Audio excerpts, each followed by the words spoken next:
करेंगे, prosecution witness बनाकर लाएंगे इनके खिलाफ, मक्के वालों के खिलाफ। और प्रोसिक्यूशन विटनेस का नतीजा क्या निकला करता है? जुर्म साबित होता है उससे और फिर सजा मिला करती है।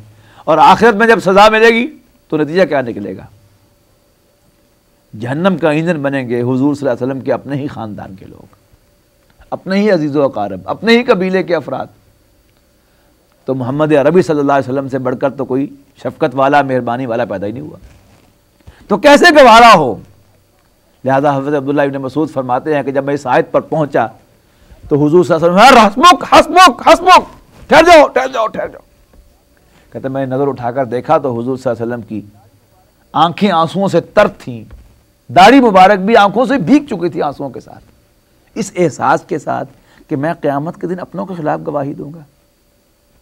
लेकिन क्या किया जाए, जिम्मेदारी है, फ़र्ज़ की अदायगी है।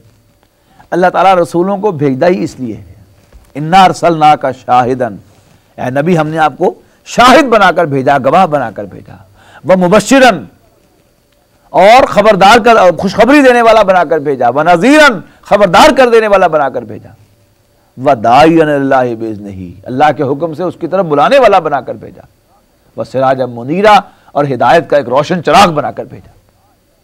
तो पहला क्या है, सिर्फ पहला वस्फ क्या है? शाहिदन, गवाह। और यही वो बात है कि जो जिम्मेदारी का बोझ हुजूर सल्लल्लाहु अलैहि वसल्लम पर कैसे नजर आता है कि हज्जतुल विदा के मौका पर जब वो 1.25 लाख का मजमा आपके सामने है और वहां आप पूछ रहे हैं लोगों से, उस भरे मजमे से बार बार पूछ रहे हैं, 3 मरतबा सवाल किया आपने, अला हल बल्लगतु, बताओ मैंने पहुंचा दिया कि नहीं? मजमे ने आवाज दी, इन्ना नशहदु इन्नका कद बल्लगता व अद्दैता व नसहता, अल्लाह के नबी हम गवाही देते हैं कि आपने हक तबलीग अदा कर दिया, आपने हक अमानत अदा कर दिया, आपने हक नसीहत अदा कर दिया, खैर खाही अदा कर दी। फिर पूछा दाईं तरफ मुंह करके, अला हल बल्लगतु, भाई बताओ मैंने पहुंचा दिया कि नहीं अल्लाह का पैगाम तुम्हें? फिर जवाब आए 3। बाद रिवायत में तो फिर अरबों का वसात और बलागत है, इन्ना नशहदु इन्नका कद बल्लगता रिसालता व अद्दैतल अमानता व नसहतल उम्मता व कशफ्तल गुम्मता, क्या अल्लाह के नबी हम गवाह हैं कि आपने रिसालत की तबलीग कर दी, आपने अमानत डिलीवर कर दी, और आपने खैरखाई का हक अदा कर दिया, और आपने गुमराही के अंधेरों के पर्दे चाक कर दिए। फिर पूछा तीसरी मर्तबा बाईं तरफ रुख करके, अला हल बल्लगतु, बताओ पहुंचाया कि नहीं? फिर जवाब मिले 3।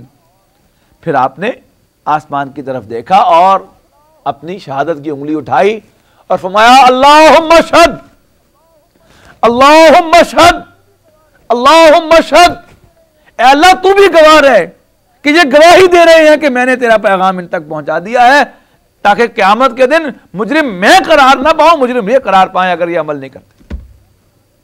यह है एहसास जिम्मेदारी। वहां जब गवाही होगी, अगर यह साबित हो गया, जिसका कोई इम्कान नहीं था, कि किसी नबी ने खयानत किया है माअज़ल्लाह, ये कहीं फर्ज कीजिए साबित हो जाता, तो वो उम्मत जो है जिसकी तरफ वो रसूल भेजा गया है वो बरीउ जिम्मा हो जाती, और मुजरिम कौन बनता? रसूल।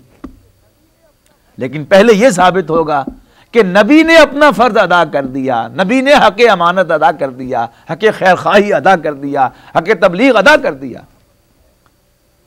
बल्कि देख लीजिए, बड़ा अहम मजमून है सूरह मायदा के, जो कुरान मजीद रखते हैं अपने हाथों में, सूरह मायदा के आखिर में जाके देखिए इस मजमून को। इसकी एक और बड़ी खूबसूरत मिसाल है,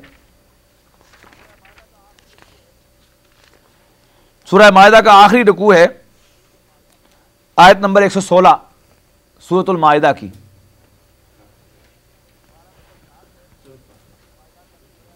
पारा नंबर 7 है, सूरतुल मायदा का नंबर है 5। 5वें पारे में, सॉरी 7वें पारे में 5 रुकू खत्म हो रहे हैं, 6ठा शुरू हो रहा है उसका। वइज़ क़ाल अल्लाहु या ईसा इब्न मरियम अअंत क़ुल्त लिन्नास इत्तखिज़ूनी व उम्मिया इलाहैन मिन दूनिल्लाह। याद करो, जब कहा, जरा सोचो, जब अल्लाह कहेगा ईसा इब्ने मरियम से कि ईसा इब्ने मरियम